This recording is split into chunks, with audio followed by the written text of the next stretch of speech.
disarm flow drill. And this flow drill, what it teaches is how to flow from one failed technique to the next, which is basically what flow drills do. Whether it's a disarm flow or a lock flow or a sweep flow.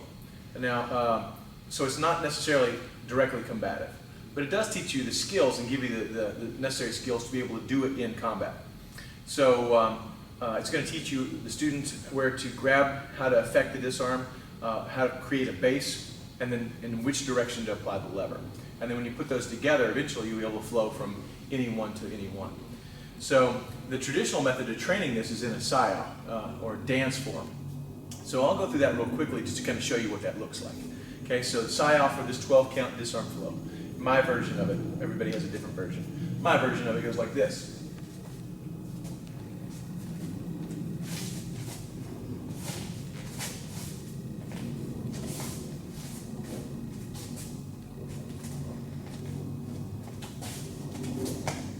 So that's the dance version of that. Okay.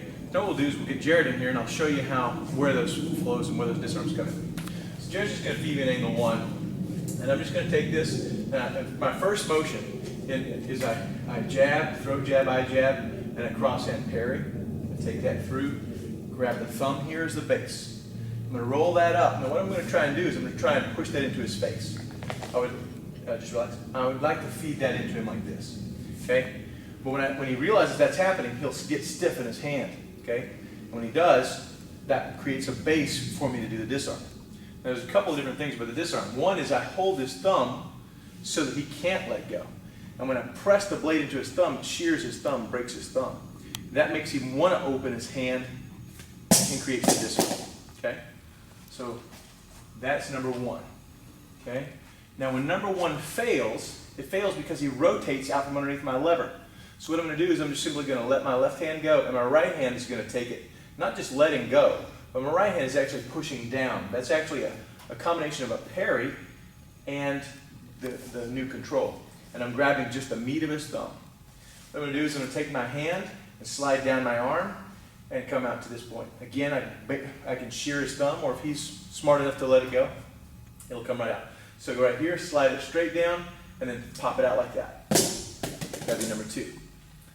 Number 3, so again, 1,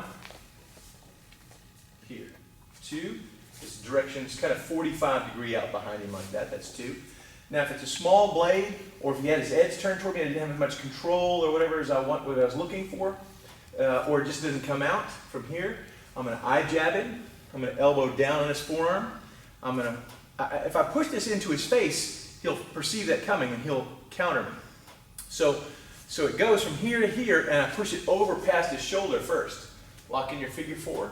I cut down the throat 1, and then I insert the throat and strip it out of his hand like that, on his neck like that. So that's number 3, what we call return to sender. So number 1 again, here. Number 2, and I'm just learning how to flow that. Number 3, and he kind of resists that, pushes it out and down. So what I'm going to do is I'm going to drop back. There are about 3 different variations that I like to teach here. One is a real traditional version from Lacoste where I cross my arms like that, and it gives me lots of power because everything's based together, and now I'm using my whole body, not my arms at all. And I get this bend in his wrist, and I drop my body weight back, which makes him fly into it. If I just try to push it into him, he'll resist that. So I drop my body weight, and that makes him fall into me. Now as I lunge back in, I'm going to trap his foot. If I don't trap his foot, he'll just shuffle away and it'll look like a bad kung fu movie. So what I want to do is I'm going to drop this back and then lunge in and trap his foot, and I'll get the low return. From here, I have my thumb on his hand, or my hand on his thumb, and I'm going to strip it out like that, and that becomes the next thing. Of course, there's a lock after that, just like in any other technique, there's a possible flow from there. So 1, here, 2, flows to here. 3, over the top, attempt high return. 4, attempt low return. But he feels that, and he twists his wrist like this. So what I'm going to do is, as he does it, I'm going to bring it up, grab his thumb with my left hand, again, just the meat of his thumb.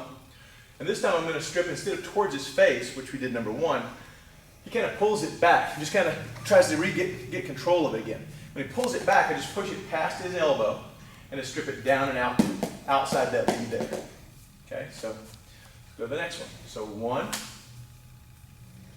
here, 2, out here, 3, 4, and the variations of 4 were 1 here, and then 1 here, kind of like a cup and saucer.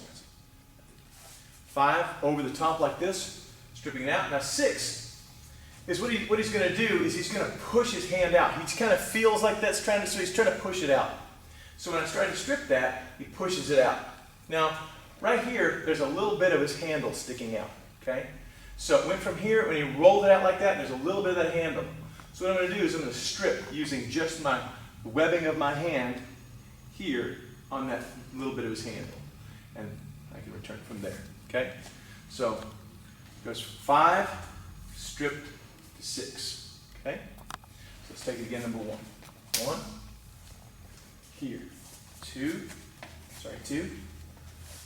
3, 4, 5, 6.